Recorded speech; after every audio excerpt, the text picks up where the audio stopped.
Hey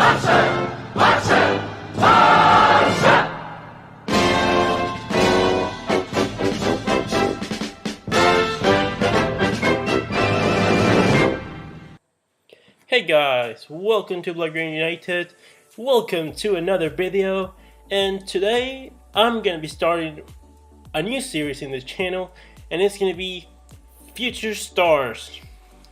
The Future Stars series. Basically, I'm gonna be showcasing 5 players of that I would like Barcelona to sign. 5 players that would make the team a lot better. How would they fit into this team? And how likely is Barcelona to sign them in the near future?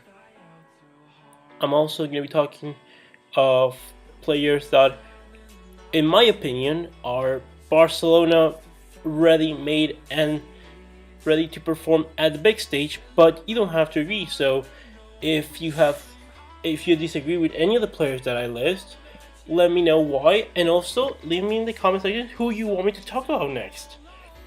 Okay, let's get started with the 5 of this week, because we're gonna start with the likes of Matthijs de Ligt, who is Barcelona bound, and I'm gonna say it's 90% confirmed that he's gonna be a Barcelona player coming next season.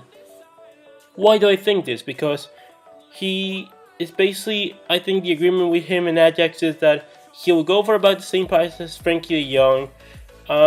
Pretty much expecting that this deal is not going to be confirmed until the Champions League is over and done with, because obviously they want his player concentrated, and that's perfectly fine. I think Ajax are going to honor the deal of about 75 to 85 million euros, and Matthijs de Ligt just suits our style so well. I've never seen a defender this young and so good, except for Carles Puyol maybe. And even Carles Puyol, at the beginning, I think we can all remember that at the beginning of his Barcelona career, he wasn't that spectacular, to be honest. But after a couple games where he struggled, he became one of the best center backs in the world, and he's probably the best center back that this club has ever had. He's also one of the best defenders of all time. Matthijs de Ligt, I think, has potential to be that. One of the best defenders of all time. You have the likes of Rafael Varane, you have the likes of, I don't know, Clement Longley himself. It's just players that have a lot of potential and that could be one of the best of all time because they have the physical attributes, good defensive reading. But Matthijs de Ligt just, even more than that, he has personality. At 19 or maybe 20, something like that, he has a great personality for a defender. It's so great to see this from a young defender. He's a perfect Gerard Piqué replacement. I know that there's people that talk about Umtiti leaving for making plays for Matthijs de Ligt, and to that I say that, in my opinion, we already have the 4 center backs that are going to be here at the club after Gerard Piqué leaves, and that are Matthijs de Ligt and Jean-Claude Todibo for the right side of defense, and Clement Longley and Samuel Umtiti in the left side of defense. We're going to have top 4 center backs in the club, and I think that we shouldn't let go of Umtiti, because Umtiti, at his best, is still the best center back that we have. He's even better than Gerard Piqué, although this past few months, Gerard Piqué, I think, has been the best that I've seen of him since the Pep Guardiola era. So it's great to see this. It's great to see that we can rely on Gerard Piqué once again, because I thought that he was starting to decline at an alarming level. Excuse me. But we can do this. I think that the sign of Matthijs like this near confirmed. I think that if we can make it as we sign him and we give you Todibo for maybe 2 years, 2 seasons on loan, that would be fantastic. Make him develop. I think it'll be really interesting for Ajax to have a player like Todibo that is it's really similar to Matthijs like in his beginning, because he's pretty confident, has a great personality as well. He just, I think, could improve more in the passing game with the ball, because he's really skillful with the ball, but maybe he needs to study the way we do things at La Masia, at Barcelona, our Barcelona style of play. Yeah, the price is gonna be around the 80 million euros. He will suit perfectly in our team. He needs to have minutes. We need to guarantee him minutes. I'm not saying he's gonna be starting once he gets here, but he needs to be at least playing, 40% of the minutes or something like that. Like, he needs to be playing out of every 4 games. He needs to be playing at least 1 to 2 games of every 4. I think that's fair for him. He's one of the best prospects at anybody that I've seen in a long time, if not ever. So we need to give him minutes. He needs to be Barcelona player coming next season. Now, to talk about another player that just has tons of potential, and together with Ligt, this player has what I would call an aura, like an aura of he will succeed if nothing weird happens. If he's focused on his career and he doesn't get distracted by fame, money, or anything else, and he doesn't have too many problems with injuries, he will be one of the best players of all time. And with Matthijs de Ligt, I think the same thing of Kylian Mbappe, because Mbappe is just an absolute joy to watch. I'm not the biggest fan of Paris Saint-Germain and how they run as a club, but boy oh boy, did they do a fantastic signing in Kylian Mbappe. And this is where not taking punts on young players, on players that you can see, you see that the talent is there, but you don't take a punt on them because you want to go for someone a little bit more experienced with a little bit more, marketing. And what did we do? We went on and signed Philippe Coutinho instead of selling Kylian Mbappe. Yes, Kylian Mbappe was what? 20 million more than Philippe Coutinho, because we paid 160 million for Coutinho, and Paris Saint-Germain paid 180 million, and considering that was Monaco, probably charging them the tax from being in the same league as PSG. So this is where not trusting in, not doing things the right way, the way that we're supposed to do things, then it costs us, because now to get Kylian Mbappe out of Paris Saint-Germain is near impossible. The only way you can get him out is with him with him 1 year left on his contract, and him not that it been evident that he's not gonna win the Champions League in the near future with PSG. Because other than that, I cannot see Kylian Mbappe leave Paris Saint-Germain. Like, they're not gonna sell him for any price. They don't have a release clause, so there's literally no price right now for Kylian Mbappe's head. The only way I could see it happen is if they get breached by FFP, but who knows? Like, I don't think it's gonna happen, because if they would have gotten a ban already or a warning, they would have gotten one already, and they haven't. So I heavily doubt that it's gonna happen. What do I think is realistic? In the near future, no chance. Absolutely no chance of signing Kylian Mbappe. In the long-term future, at 2021, because his contract expires at 2022, we could make it happen, maybe for 150 million euros.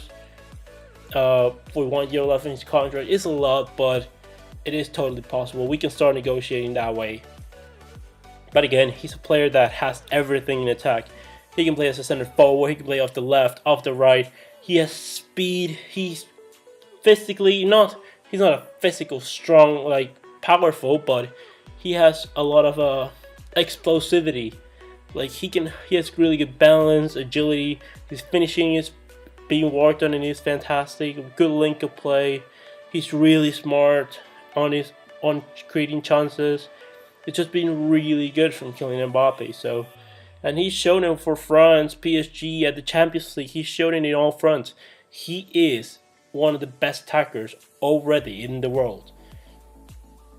Now, saying that, there's absolutely no chance for Barcelona or Real Madrid or anyone for the matter of fact, to sign him this coming summer. And I want to talk about the third player. And the third player is going to be Julian Weigl. Julian Weigl is a player that, in my opinion, I love. I absolutely love Julian Weigl because he is, for me, the natural successor to Sergio Busquets. He has everything. His defensive reading is absolutely fantastic. I think that his passing range is really good. He's a lot more athletic than Sergio Busquets. Like, Sergio Busquets doesn't depend on his athleticism, and to a point, Weigl doesn't. But the speed is there, the strength is there. Has more than that than Sergio Busquets. Not by much, but he has more of it, so it will help him out in the long term. He's a really smart player. I think that we're in a really favorable position to sign him, because I haven't seen too many links about Barcelona looking to sign a replacement for Sergio Busquets right now, other than Ludovic Reis, and he looks like an interesting player. But Julian Weigl, I think he's young. I think he'll be cheap because he's not played very well this season, given that he hasn't also played in his favorite position, because Borussia Dortmund this time are not playing like that. So maybe 30 million euros, 35 million euros would be more than enough for me, in my opinion, to sign Julian Weigl away from Borussia Dortmund this summer. There's also the likes of Rabiot that could be used in that position, but in my opinion, Julian Weigl is the best option. I think that if we're gonna trust in Ludovic Reis or Oriol Busquets or Frenkie de Jong, although I'm not really convinced by Frenkie de Jong yet in that position, but I could be. I've seen signs that I could be wrong, and I could maybe trust Frenkie de Jong to cover Sergio Busquets' position in the near future. But I think that if we're just buying Ludovic Reis for a hope that he might be, but we don't really know, and we're not really gonna trust him unless he suddenly all of a sudden becomes the best defensive midfielder of all time. I really would like for us to secure Julian Weigl, because at least I know that he's there. I know that he will perform straight away. That if he is given continuity, he will perform straight away. And when I say continuity, I mean 10 games in a row, 7 games in a row, him playing at least 60 to 70 minutes of the games, things like that. And in patches too, like, when January hits, he plays all Copa del Rey games, he plays half of the La Liga games. That, give him continuity. Because if we do what we've been doing to Malcolm, then he's not going to get to play, and he's not going to get to show how good he is. Also, this will allow for the exit of Ivan Rakitic, and then, maybe we get Aleñá on loan, although it's not ideal, but you can have the likes of Julian Weigl and Sergio Busquets to play in that pivot position, and then you can have Arthur, Frenkie de Jong, Ricky Puig, Aleñá, Arturo Vidal.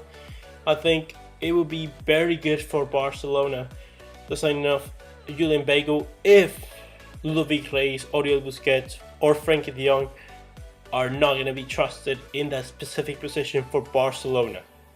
I think it's a really delicate position that we have to watch for, so I just hope that we do things the right way. Now, there's another player that I want to talk about, and that is Luka Jovic, because Luka Jovic, he's been linked with Barcelona. What can I say about him? First of all, let's start with the price. I think it will be around the 60 to 80 million euro mark. I think that is set. I think anything over that, it's a ripoff, because anything over that, you're talking about a level closer to the likes of Anthony Martial.